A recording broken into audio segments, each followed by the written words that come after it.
हमारे प्रिय विद्यार्थी, मैं हबीब आलम आपको इस जैन रोजगार क्लासेस में हार्दिक स्वागत करता हूं। और आज से हम शुरू करने जा रहे हैं जनरल साइंस का बायोलॉजी। ये बायोलॉजी एक ऐसा सब्जेक्ट है, विशेषकर कॉम्पिटिटिव क्षेत्र के विद्यार्थियों के लिए, जिसमें लगभग सभी तरह के परीक्षाओं में इससे कुछ न कुछ क्वेश्चंस अवश्य दिए रहते हैं। अब आप देखिएगा क्या कि इसमें जो प्रश्न दिए जाते हैं वो प्रश्न किस तरह के होंगे और किन किन चीज़ों से प्रश्न पूछे जाएंगे, उन सारी बातों की हम चर्चा करेंगे। 2 मिनट थोड़ा सा हम लोग साइंस पर बात कर लें, उसके बाद बायोलॉजी पर हम लोग बात करेंगे। आइए हमारे विद्यार्थी,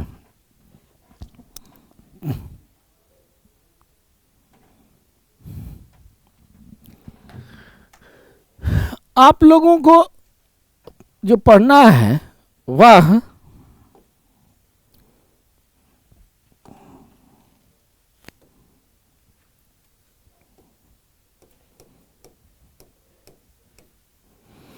जनरल साइंस,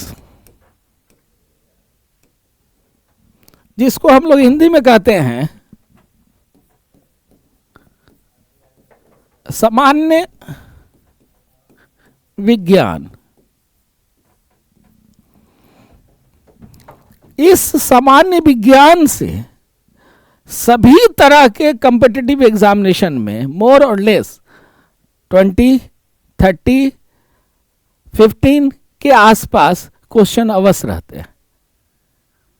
चाहे आप जो भी कॉम्पिटिटिव के एग्जामिनेशन दे रहे हो, ग्रुप डी के दे रहे हो, यूपीएससी के दे रहे हो, बीपीएससी के दे रहे हो, बीपीएससी में खास करते तो 30-30 नंबर का, दरोगा में 15 से 20 क्वेश्चन जो रहता है वह जनरल साइंस से रहता है, जो एक बहुत बड़ा रोल अदा करता है आपके रिजल्ट के क्लियरेंस में। इसलिए इस बात पर ध्यान रखना है कि जनरल साइंस को हमको छोड़ना नहीं है। जनरल साइंस को इस ढंग से देखना है जो हमारे एवरीडे लाइफ में जो घटनाएं घट रही है, उन सारी घटनाओं को ध्यान में रखते हुए हम इसकी तैयारी करेंगे। अब देखो कि जनरल साइंस में हम लोगों के क्या क्या पढ़ लेना चाहिए। तो जनरल साइंस को आप कैटेगराइज कर सकते हो 2 पार्ट में। एक को कहोगे लाइफ साइंस और दूसरे को कहोगे नेचुरल साइंस।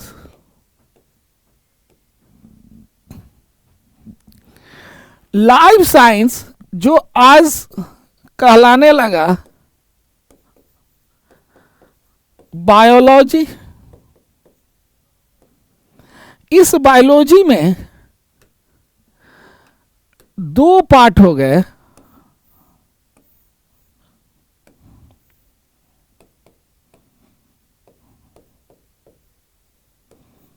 बॉटनी और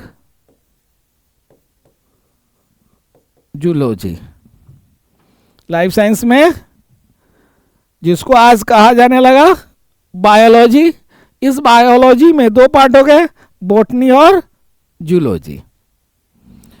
नेचुरल साइंस की जो बात हम लोग करते हैं, इस नेचुरल साइंस में आप देखिएगा क्या कि इसमें आपके 2 पार्ट हो गए। एक को कहोगे फिजिक्स और दूसरा को कहोगे केमिस्ट्री। बॉटनी का हिंदी जो होता है वह होता है वनस्पति या पादप विज्ञान, और जूलॉजी का हिंदी जंतु या प्राणी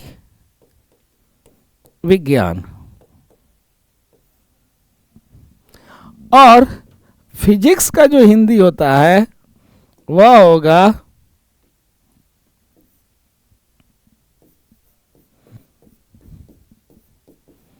भौतिकी, और केमिस्ट्री का हिंदी जो हो गया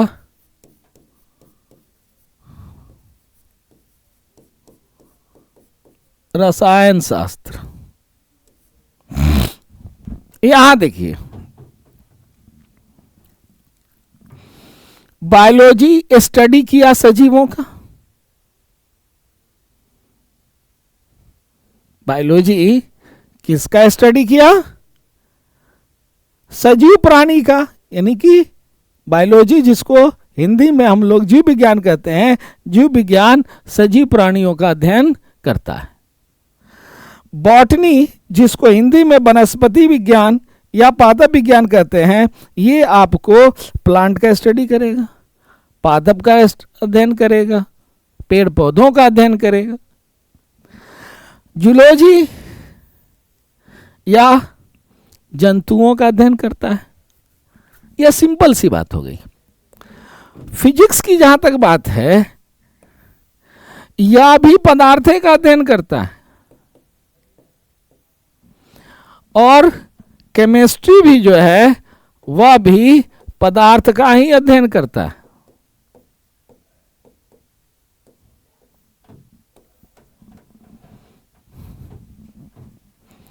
फिजिक्स भी पदार्थ का ही अध्ययन किया, केमिस्ट्री भी पदार्थ का ही अध्ययन किया, लेकिन दोनों में बेसिक अंतर यह है कि फिजिक्स जो होता है यह पदार्थ के संगठन कैसे हुए और पदार्थ का भौतिक प्रॉपर्टीज क्या है, पदार्थ का फिजिकल प्रॉपर्टीज क्या है, पदार्थ के भौतिक गुण क्या है, वो इसका अध्ययन करता है।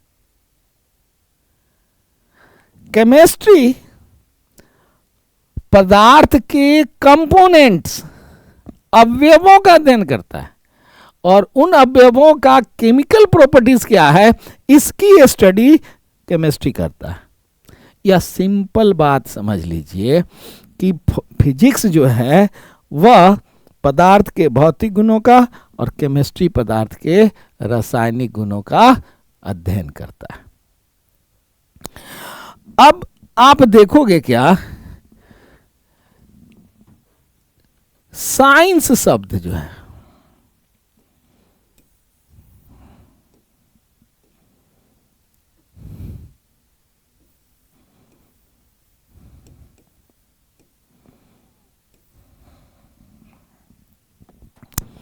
जिसको हम लोग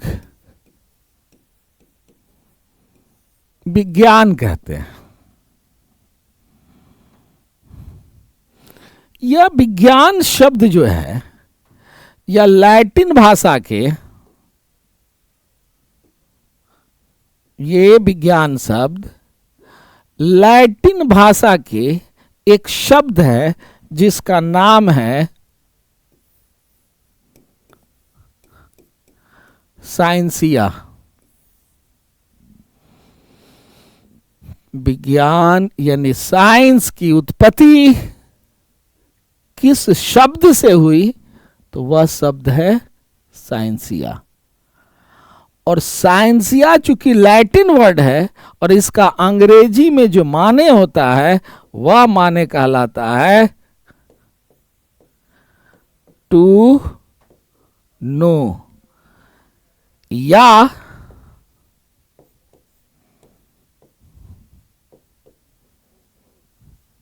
नॉलेज। टू नो का मतलब क्या हुआ? जानना, और नॉलेज का मतलब क्या हो गया? ज्ञान। तो सीधा एक प्रश्न आपके दिमाग में आएगा कि साइंस शब्द लैटिन भाषा के किस शब्द से ली गई है, तो आप एकदम सीधा जवाब दीजिएगा कि यह साइंसिया शब्द से लिया गया है। किस शब्द से लिया गया है?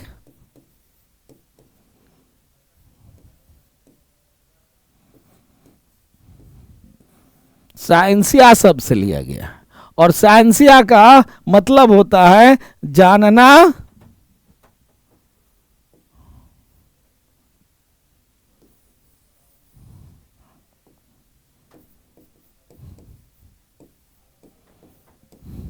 या ज्ञान, इसका अर्थ यही होता है। अब रही बात कि विज्ञान कैसा ज्ञान देता है,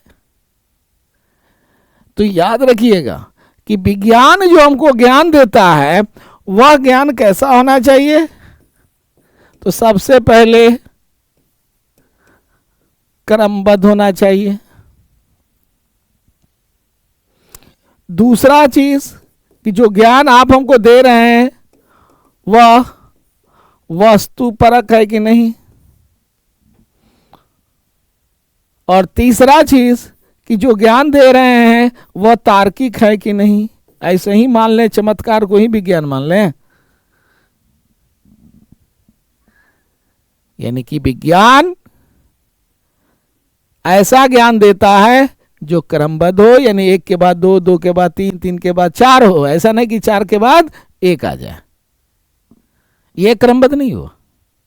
यह सिस्टमैटिक नॉलेज की बात करता है, स्टेप बाय स्टेप की बात करता है। तो यह कैसे ज्ञान देता है? जो ज्ञान सिस्टमैटिक हो, क्रमबद्ध तरीके से हो। दूसरी बात कि यह वैसे ज्ञान देता है जो वस्तुपरक हो, यानी कि ऑब्जेक्टिव होनी चाहिए।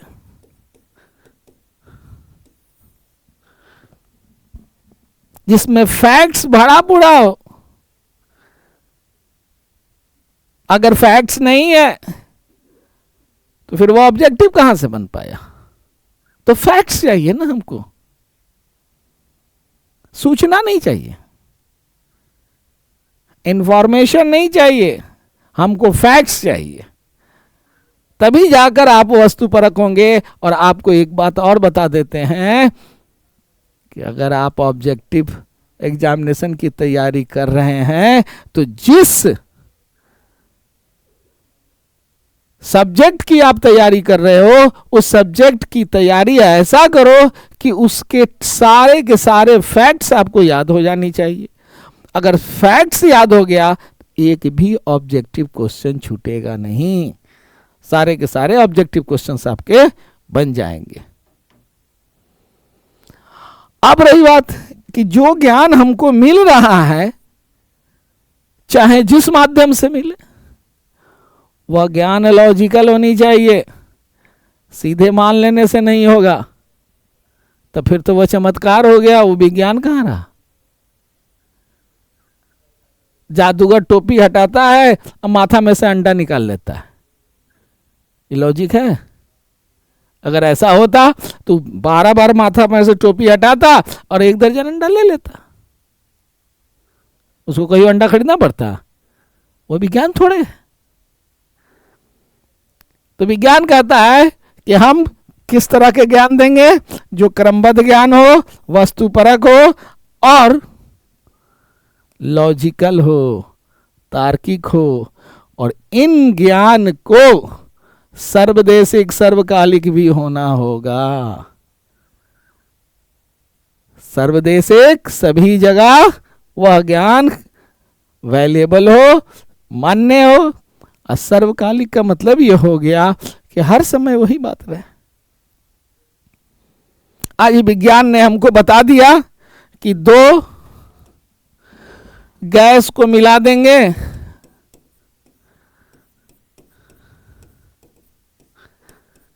एक द्रव बन जाएगा। ये बात तो बता दिया।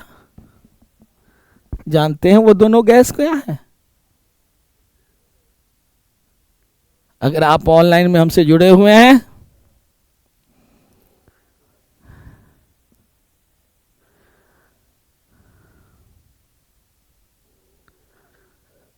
तो राज बिहारी भाई बायोलॉजी हिंदी में नहीं होता। बायोलॉजी का हिंदी जीव विज्ञान हो गया, बॉटनी का हिंदी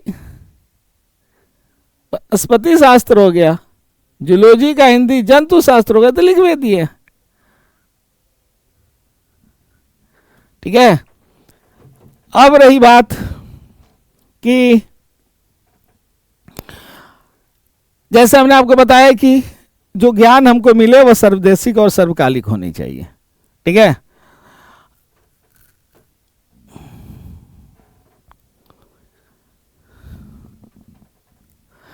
गैस जैसे आप ले लीजिए हाइड्रोजन और ऑक्सीजन, दोनों का मिलाव क्या बन गया? H2O। वाटर बना कि नहीं? ठीक है।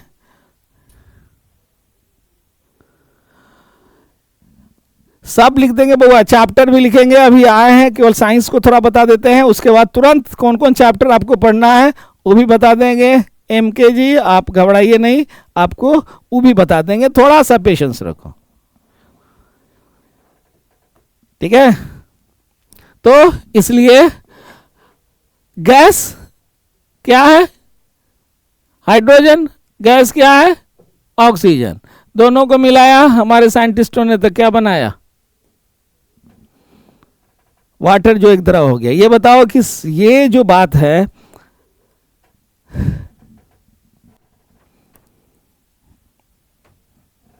ये बात केवल इंग्लैंड या अमेरिका में ही संभव है, भारत में नहीं है,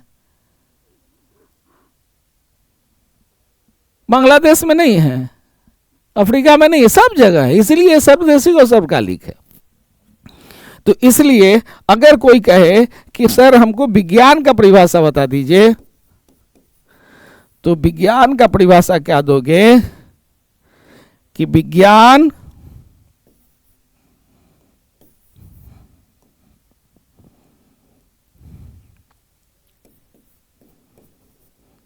क्रमबद्ध,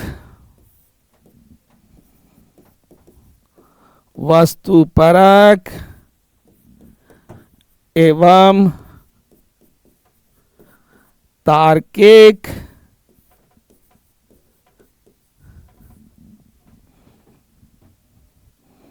ज्ञान का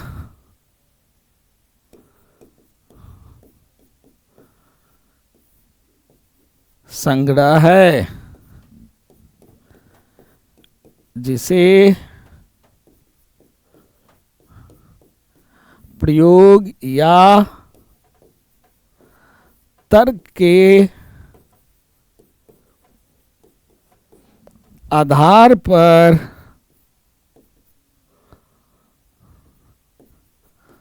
प्रमाणित किया जा सकता है।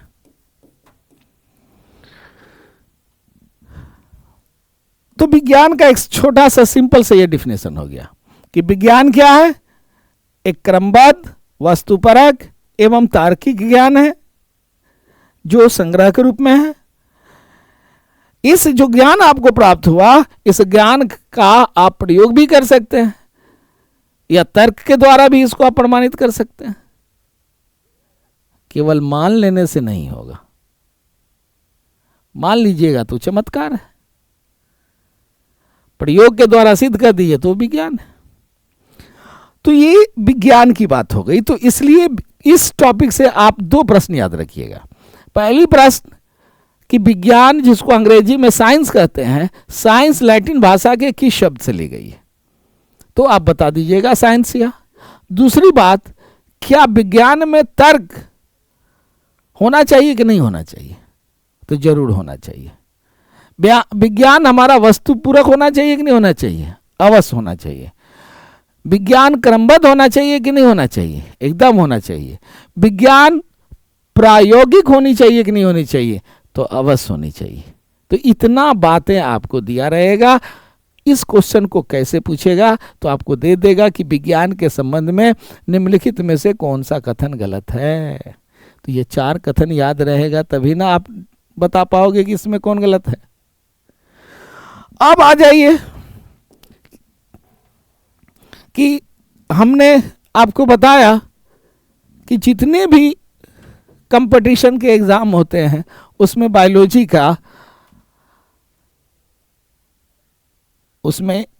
के बहुत सारे प्रश्न रहते हैं। इसलिए हम जब भी जनरल साइंस पढ़ाते हैं, बायोलॉजी, फिजिक्स, केमिस्ट्री, तो उसमें हम सबसे पहले आप लोगों को बायोलॉजी पढ़ाते हैं। और बायोलॉजी जो हम आपको पढ़ाएंगे वह किसी विशेष को ध्यान में रख कर नहीं, बल्कि मेरा उद्देश्य जो होता है कि आपको बायोलॉजी पढ़ा दें। और मैं वादा करता हूं कि यदि आप संयम के साथ पूरे क्लास को आपने अगर पढ़ लिया तो फिर दोबारा किसी से बायोलॉजी पढ़ने की जरूरत नहीं पड़ेगी, क्योंकि आपको बायोलॉजी के वस्तुपरक ज्ञान हो जाने की यह हमारा पूरा भरोसा है और हम उम्मीद करते हैं कि आप अवश्य कर पाइएगा।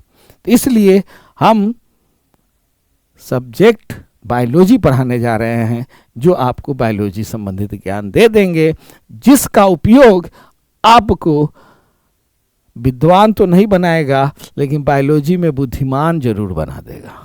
और बुद्धिमान व्यक्ति ही जो होता है वह कोई भी एग्जामिनेशन को क्रैक कर लेता है। विद्वान रिसर्च करता है, सफलता तो बुद्धिमान व्यक्ति प्राप्त करता है। तो आपके बुद्धि की इंक्रीजमेंट करा देंगे बायोलॉजी के क्षेत्र में, ये मेरा दावा है। आइए देखिए कौन कौन सा टॉपिक आप बायोलॉजी में पढ़ लीजिएगा। सबसे पहले टॉपिक में आपको बताएंगे इंट्रोडक्शन, यानी कि बायोलॉजी का परिचय क्या है। अब कहोगे सर बायोलॉजी के परिचय में क्या बताइएगा, तो दो चीज जरूर बता देंगे कि लिविंग थिंग्स किसको कहोगे और नॉन लिविंग थिंग्स किसको कहोगे।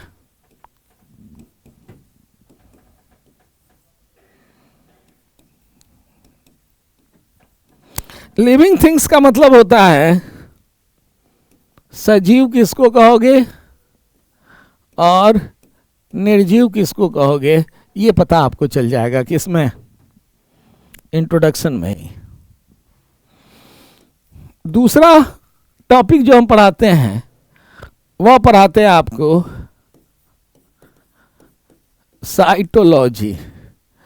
साइटोलॉजी का मतलब होता है कोशिका विज्ञान।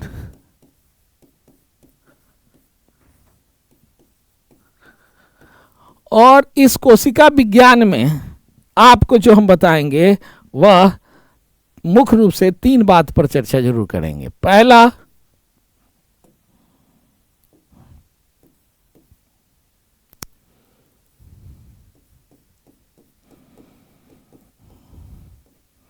कोशिका की संरचना क्या है।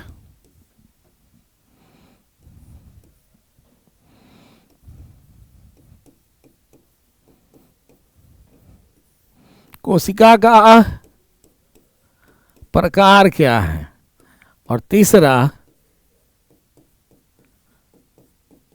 कोशिका विज्ञान क्या है, कोशिका विभाजन क्या है।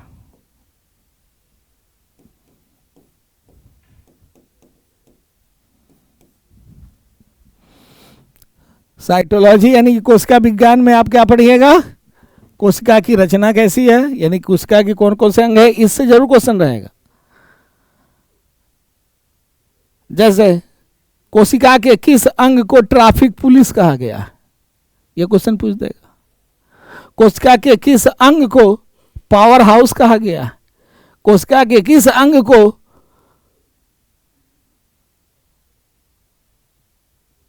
प्रोटीन का फैक्ट्री कहा गया, ये सब प्रश्न रहेंगे आपके। तो ये जब तक नहीं पढ़िएगा, कोशिका का स्ट्रक्चर नहीं जानिएगा, कोशिका का प्रकार जब तक नहीं जानिएगा, तो सोमैटिक सेल क्या है, रिप्रोडक्टिव सेल क्या है, प्रोकैरियोटिक सेल क्या है, यूकैरियोटिक सेल क्या है, ये नहीं समझ पाइएगा। ये बेसिक चीजें हैं जो कोशिका के बारे में आपको जाननी है। कोशिका का विभाजन में समसूत्री कोश का विभाजन क्या है और सूत्री कोश का विभाजन क्या है, माइटोसिस क्या है, मियोसिस क्या है, ये तो जानना पड़ेगा ना। और जरूर उससे क्वेश्चन रहते हैं, ऐसा बात नहीं है कि नहीं रहता है क्वेश्चन। तीसरा जो है वह आपका पढ़ना है हिस्टोलॉजी। इसको हम लोग कहते हैं उत्तक विज्ञान। इस उत्तक विज्ञान में आप दो चीज पढ़ लीजिएगा।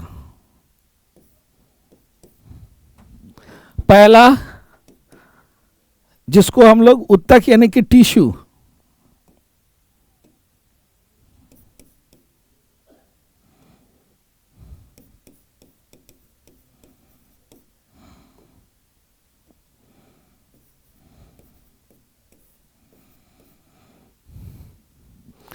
पादप उत्तक, और दूसरा पढ़ना है आपको जंतु उत्तक, यानी कि प्लांट टिश्यू और एनिमल टिश्यू।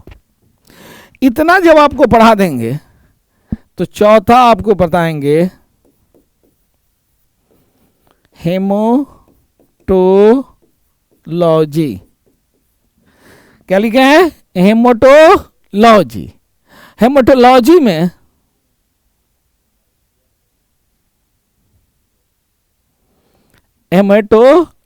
में आपको पढ़ लेना है रक्त के बारे में, ब्लड के बारे में।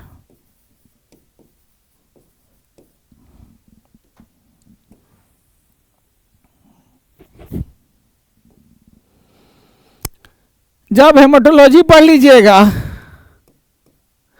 तो 5 नंबर में आप पढ़ लीजिएगा ह्यूमन फिजियोलॉजी, जिसको हम लोग कहेंगे शरीर क्रिया विज्ञान। मानव के शरीर में जितना भी अंग है, उस अंग का कार्य क्या है, सिस्टम जो है उस सिस्टम का कार्य क्या है, ये सारी बातें हम लोग पढ़ेंगे इसी हेमाटोलॉजी में, जिसके अंतर्गत आपको आ जाएगा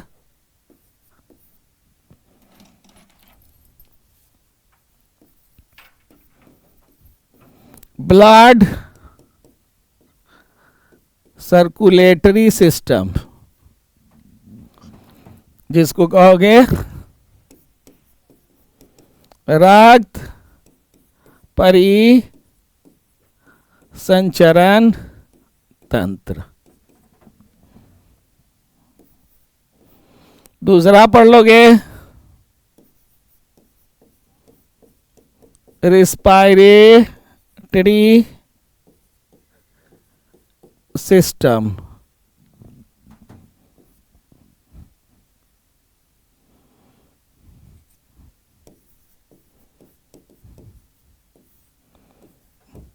श्वसन तंत्र।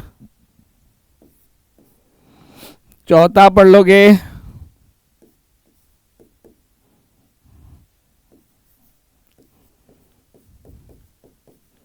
डाइजेस्टिव सिस्टम, पाचन तंत्र।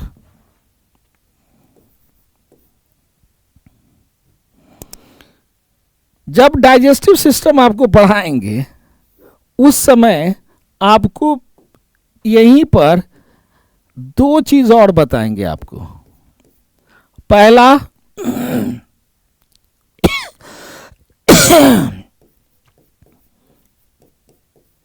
पोषक तत्व, और दूसरा विटामिन। यहीं पर बता देंगे जब डाइजेशन आपको पढ़ाएंगे, डाइजेस्टिव सिस्टम। तो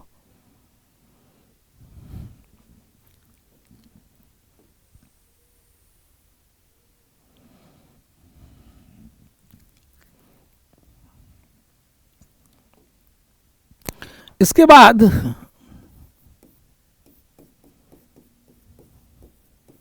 एक्सक्रिएटरी सिस्टम,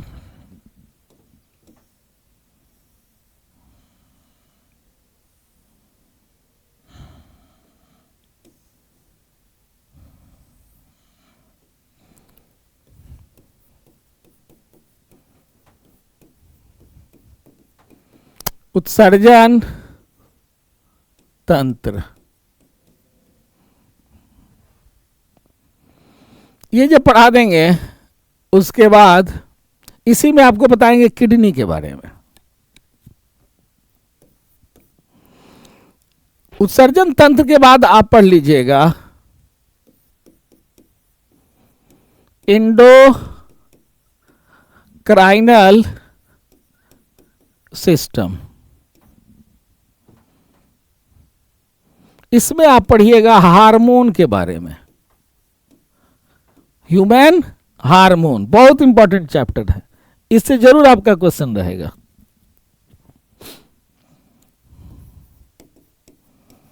हिंदी में इसको अंतःस्रावी तंत्र कहते हैं। उसके बाद नर्वस सिस्टम, इसमें आप पढ़िएगा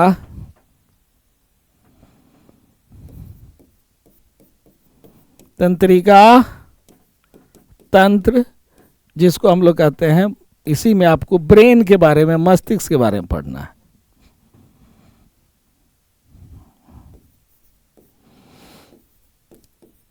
स्केलेटल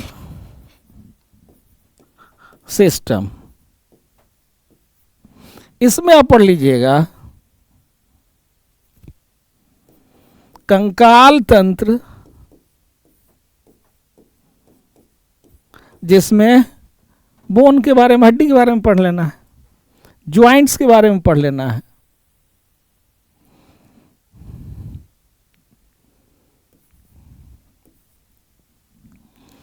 अब एक पढ़ लीजिएगा रिप्रोडक्टिव सिस्टम, मतलब प्रजनन तंत्र। जब प्रजनन तंत्र पढ़ाएंगे तो आपको यहीं पर बता देंगे कि जुड़वा संतान कैसे होता है और जुड़वा कितने प्रकार के होते हैं। जुड़वा संतान कितने होते हैं, कै प्रकार का जुड़वा होगा, और यह जन्म कैसे लेते हैं। इतना जब पढ़ लीजिएगा आप, उसके बाद लास्ट जो बात होगी वो आपका हो जाएगा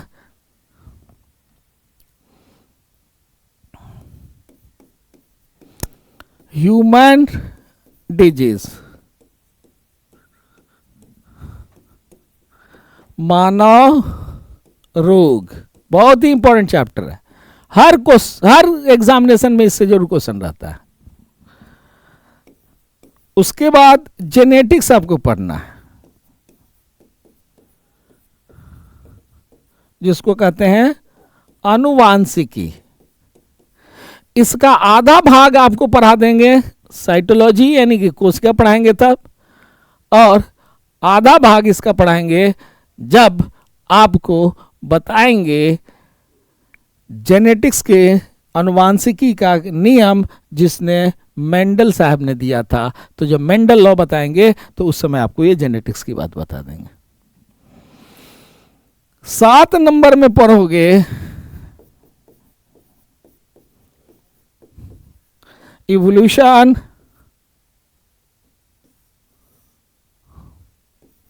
ऑफ ऑर्गेनिज्म। इसका हिंदी का मतलब ये हो गया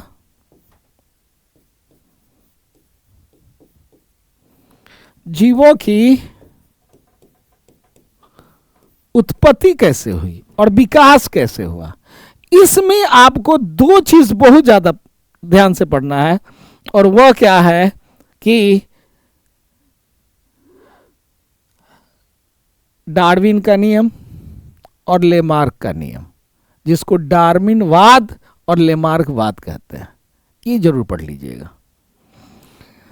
इतना जब आपको पढ़ा देंगे तब हम आएंगे आपके बॉटनी के पार्ट में। बॉटनी में सबसे पहले आपको बताएंगे जर्मिनेशन ऑफ सीड्स, इसका हिंदी हुआ बीजों का अंकुरन। दूसरा, ये जब बीजों का जर्मिनेशन जब बता देंगे तो आपको बताएंगे रूट एंड शूट सिस्टम।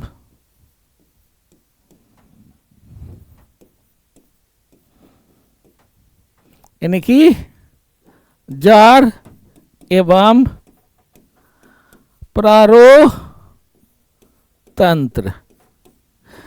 ये जो रूट और शूट सिस्टम है, इससे बहुत इंपॉर्टेंट क्वेश्चन बनता है। जैसे मूली जड़ है कि तना, आलू जड़ है कि तना,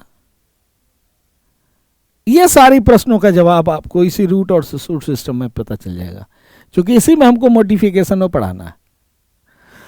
उसके बाद आपको बता देंगे फ्लावर एंड फ्रूट्स।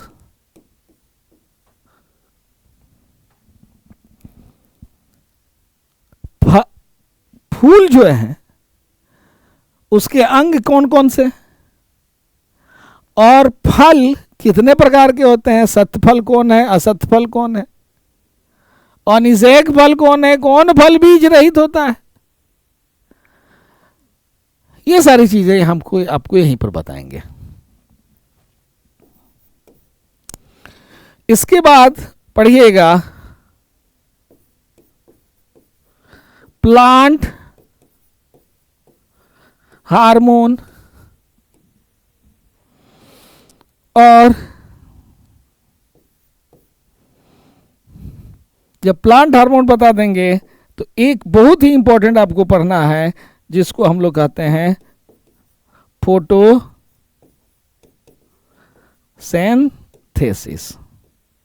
प्रकाश संश्लेषण।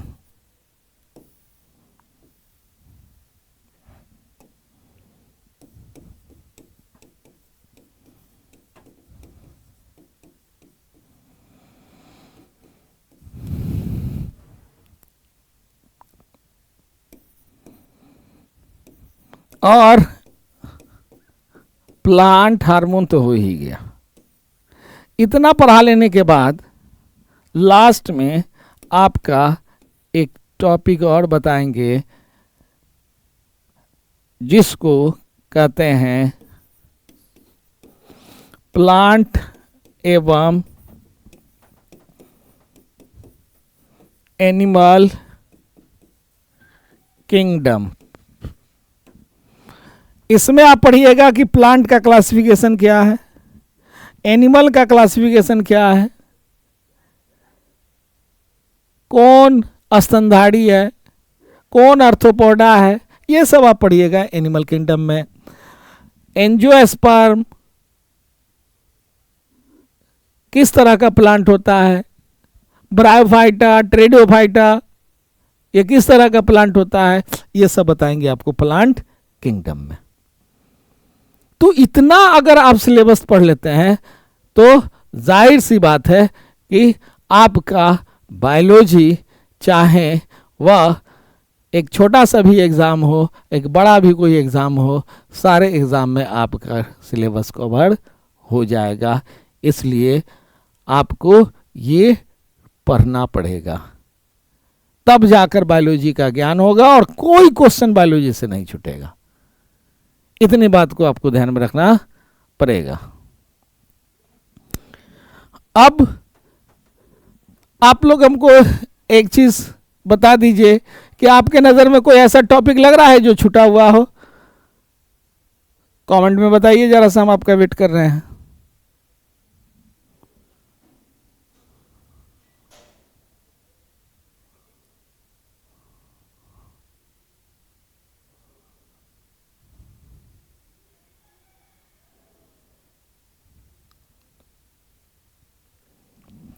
चलिए, कोई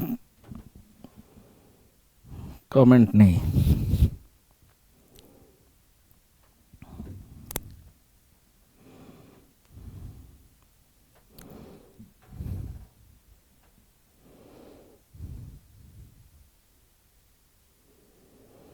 चलिए, इमरान अली बताएं। नहीं सर, कोई नहीं है मन में। चलिए, इतना काफी है आप लोगों के लिए, इस सब को पढ़िए।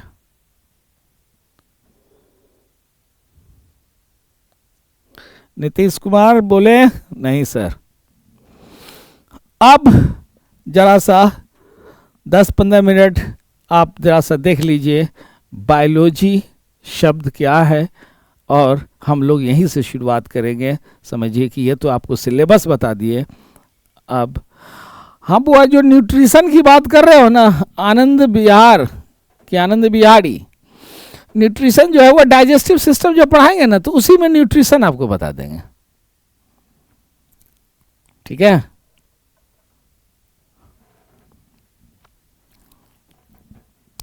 आइए शुरुआत करते हैं अब हम लोग बायोलॉजी के परिचय से। सबसे पहला बायोलॉजी का परिचय देखिए।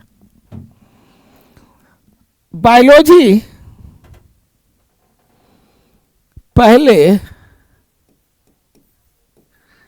बुआ ये लाइफ साइंस कहलाता था। क्या कहलाता था? Life science. लेकिन इसको सबसे पहले बायोलॉजी यानी कि जीव विज्ञान किसने नाम रखा? क्योंकि जिस समय यह लाइफ साइंस था तो लोग इसको कहते थे जीवन विज्ञान। क्या कहते थे? जीवन विज्ञान।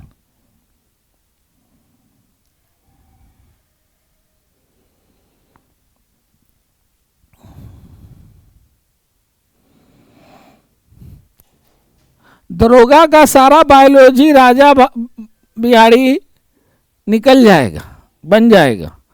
ठीक है, इसलिए उसमें टेंशन लेने की जरूरत नहीं है। आपका आसानी से दरोगा में जो बायोलॉजी से क्वेश्चन आता है वो जरूर मिल जाएगा। ठीक है, और आपको इंडिकेट करते जाएंगे कि किन किन टॉपिकों पर आप जोड़ते जाइएगा। बायोलॉजी खत्म होने के बाद पंकज जी फिजिक्स का क्लास खत्म शुरू करेंगे, इसलिए बायोलॉजी में भी थोड़ा सा समय लगेगा, क्योंकि टॉपिक इसमें बहुत ज़्यादा पढ़ना है। ठीक है, इसलिए टेंशन नहीं लीजिए, आपको सारी तैयारी हो जाएगी, केवल पेशेंस रखिए। और बहुत अच्छे जगह पर आप लोग एडमिशन लिए हैं। यहाँ जितने भी फैकल्टी हैं, सारे के सारे फैकल्टी के पास में बहुत ही अच्छा ज्ञान है, नॉलेज है, इसलिए टेंशन लेने की जरूरत नहीं है। आइए, तो पहले लाइफ साइंस कहलाता था, बाद में इसको बायोलॉजी कहा जाने लगा। तो बायोलॉजी शब्द सबसे पहले किसने दिया? तो बायोलॉजी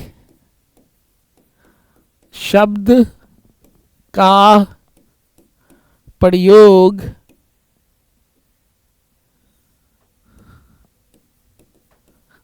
सर्वप्रथम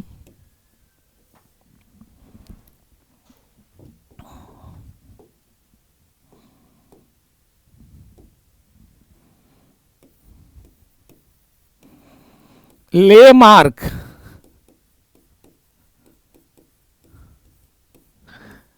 एवं ट्राइवेरेनस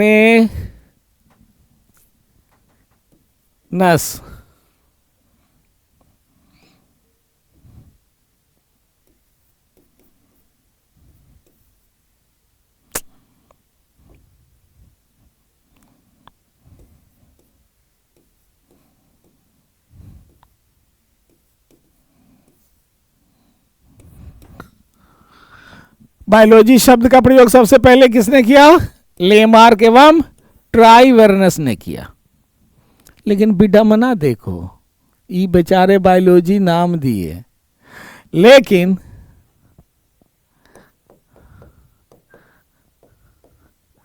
फादर ऑफ बायोलॉजी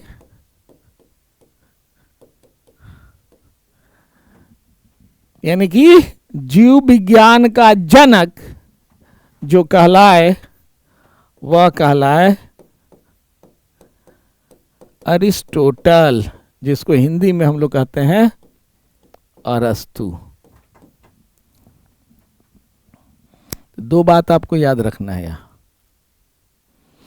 बायोलॉजी शब्द सबसे पहले किसने दिया? तो लेमार्क और ट्राइवेरनस ने दिया। किसने दिया? लेमार्क और ट्राइवेरनस।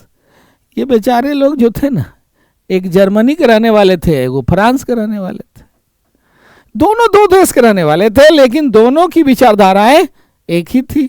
इसलिए इनको कहा गया कि आप लोगों ने ही सबसे पहले बायोलॉजी शब्द दिया। लेकिन फादर ऑफ बायोलॉजी, जीव विज्ञान का जनक जो है, वह कहला गया कौन? तो अरस्तु साहब कहलाए। अब प्रश्न ये उठता है कि ट्राइवेरनस और लेमार्क से पूछा गया कि भाई लाइफ साइंस तो था ही, आपने बायोलॉजी क्यों नाम रख दिया? आपके पीछे कारण क्या है बायोलॉजी नाम रखने का? दुनिया वालों ने पूछा कि भाई बताओ कि फादर ऑफ बायोलॉजी क्यों कहेंगे अरस्तु को, जबकि अरस्तु लेमार्क और ट्राइवेरनस से बहुत पहले के हैं। वो कहा बीसी के हैं, कहा एडी के हैं। तो इन्होंने क्या जवाब दिया? सो ध्यान से देखिए। इन्होंने कहा कि देखो, बायोलॉजी ये जो शब्द है यह लैटिन भाषा के दो शब्द से बना है। पहला शब्द जो है वह बायोज है और दूसरा शब्द जो है वह लोगस है। प्राय ये इसलिए हम आपको लिख रहे हैं कि प्राय बच्चा बायोलॉजी को दो भाग में बांट देता है, बायो प्लस लोगी, लेकिन ये गलत है। बायोलॉजी दो शब्द से बना है, बायोस और लोगस। ये दोनों लैटिन वर्ड है। बायोस लैटिन वर्ड है जिसका हिंदी में माने या अंग्रेजी में माने होता है लिविंग, और हिंदी में इसको कहते हैं सजीव। लोगस को अंग्रेजी में कहते हैं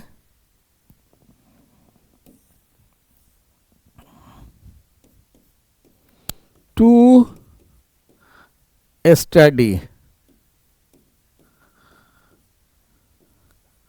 अध्ययन करना। लोगस सिंगुलर शब्द है, लोगी प्लुरल है। जैसे रेडियस से रेडियाई बनता है, उसी तरह से लोगस से ही लोगी बना है। यानी कि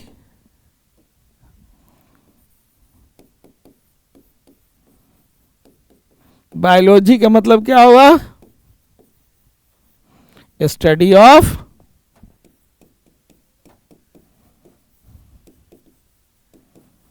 लिविंग थिंग्स।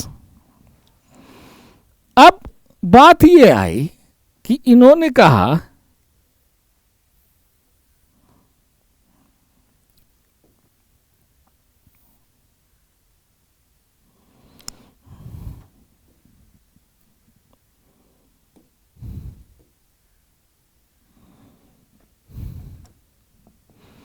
कि यह बायोलॉजी को आप दो कैटेगरीज में बांट सकते हो।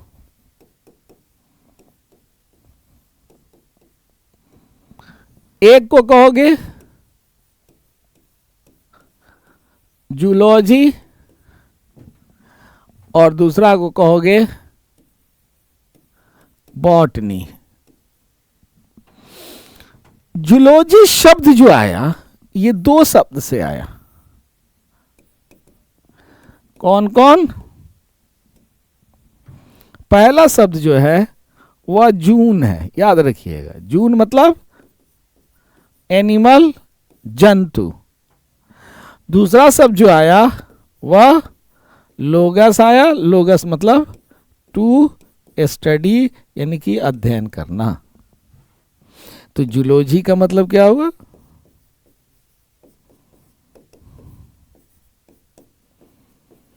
Study of animals. एनिमल मतलब जानवर नहीं, एनिमल मतलब जंतु या प्राणी। इसलिए हम लोग भी एनिमल हैं। अरस्तु तो बोला था कि man is a social animal. इसका मतलब यह नहीं हुआ कि मनुष्य जो है वह सामाजिक जंतु, ये जानवर है। उन्होंने कहा था कि मनुष्य सामाजिक प्राणी है या जंतु है। तो एनिमल का अर्थ जानवर से नहीं लगाइएगा, एनिमल का अर्थ है प्राणी या जंतु से। अब रही बात फादर ऑफ जूलॉजी किसको कहा गया? तो फादर ऑफ जूलॉजी ये भी अरिस्टोटल ही कहलाए,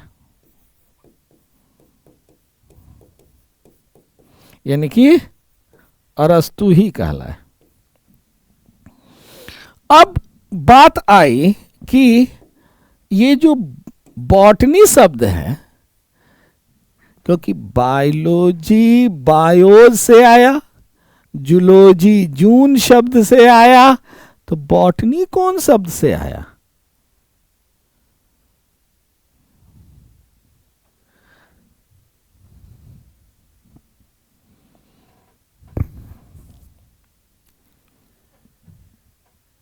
बॉटनी शब्द जो आया वह बास्किन शब्द से आया। बास्किन, इसी बास्किन से बना हुआ बोटेन क्या बना? बोटेन बना। और इसी बोटेन से बन गया बॉटनी। तो पूछेगा कि बोटनी शब्द किससे आया, तो आप सीधे से बता दीजिएगा कि बोटनी शब्द बास्किन से आया। अब बास्किन का अर्थ अगर पूछता है तो उसका अंग्रेजी में अर्थ होता है हर्ब्स। हर्ब्स पढ़े होंगे आप लोगों ने किताब में, हर्ब शर्ब ट्रीज, छोटा पौधे को हर्ब्स कहते हैं, जिसको हिंदी में शाक कहा जाता है। शर्ब का मतलब होता है झाड़ी, और ट्री मतलब तो पेड़। तो बास्किन का अंग्रेजी माने हर्ब्स और हिंदी में हो गया यह छोटा पौधा। तो इस तरह से बॉटनी शब्द की उत्पत्ति किससे हुई? बास्किन से। अब आप देखिएगा क्या कि बॉटनी का मतलब क्या हुआ? तो बॉटनी का मतलब हो गया स्टडी ऑफ प्लांट्स। ठीक है, क्या कहेंगे इसको? Study of plant. याद रखिएगा, जूलॉजी कौन शब्द से बना? जून से। बॉटनी किससे बना? बास्किन से। बायोलॉजी कौन शब्द से बना? बायोज से। अब प्रश्न ये उठा, फादर ऑफ बॉटनी किनको कहा गया? तो फादर ऑफ बॉटनी जो कहलाए वह थियोफ्रेस्टस कहलाए। कौन कहलाए? थियोफ्रेस्टस। याद रखिएगा, डिफिकल्ट वर्ड है लेकिन याद रखना।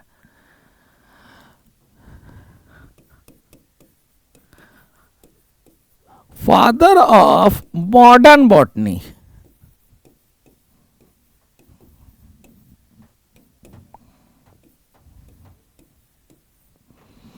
आधुनिक वनस्पति शास्त्र के जनक। और वही व्यक्ति एक और चीज कहला है, फादर ऑफ टैक्सेनोमी। टैक्सेनोमी का मतलब होता है वर्गीकरण का जनक। किसका जनक? वर्गीकरण। और ये एक ही व्यक्ति है जिनका नाम है Carolus Linnaeus.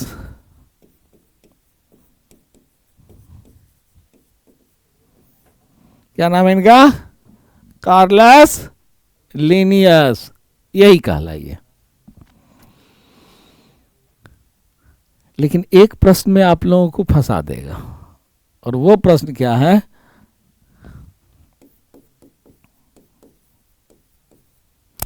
Father of Indian botany क्यों इनको कहा गया?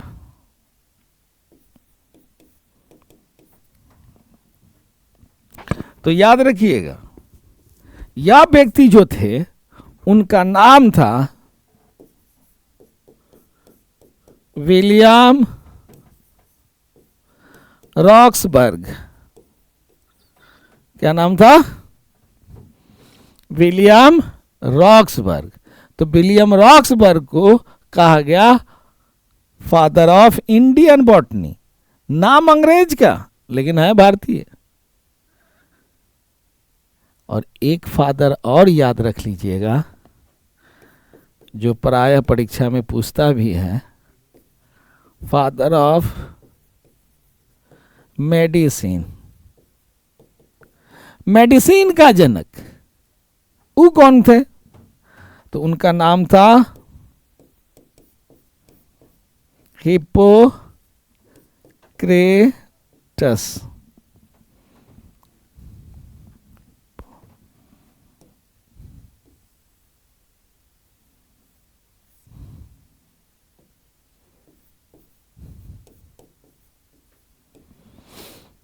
फादर ऑफ मेडिसिन हिप्पोक्रेटस, ये याद रख लीजिएगा। और एक और फादर का नाम पूछता है, फादर ऑफ हेमोपैथ।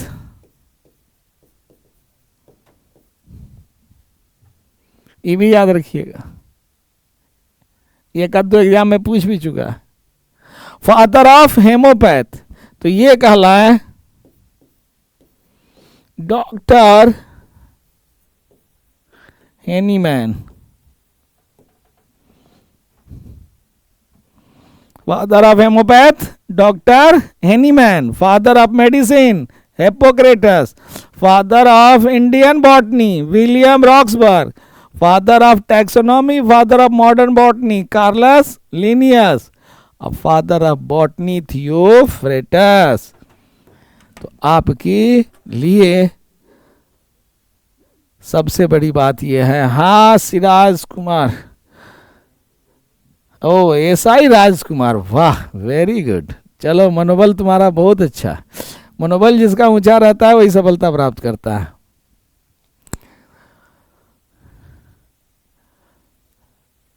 ठीक है, तो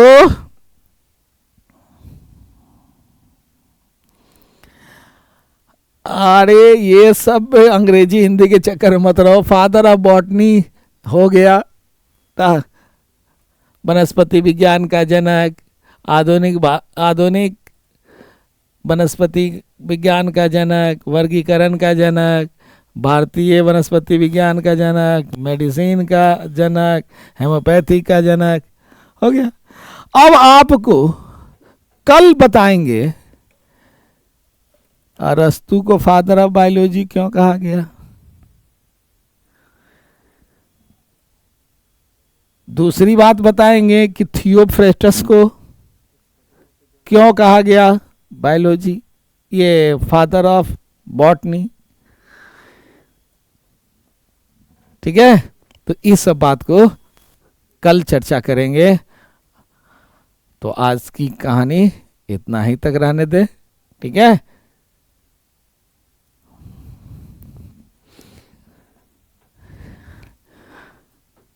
चलो बाकी अब अगले रोज। धन्यवाद, थैंक यू।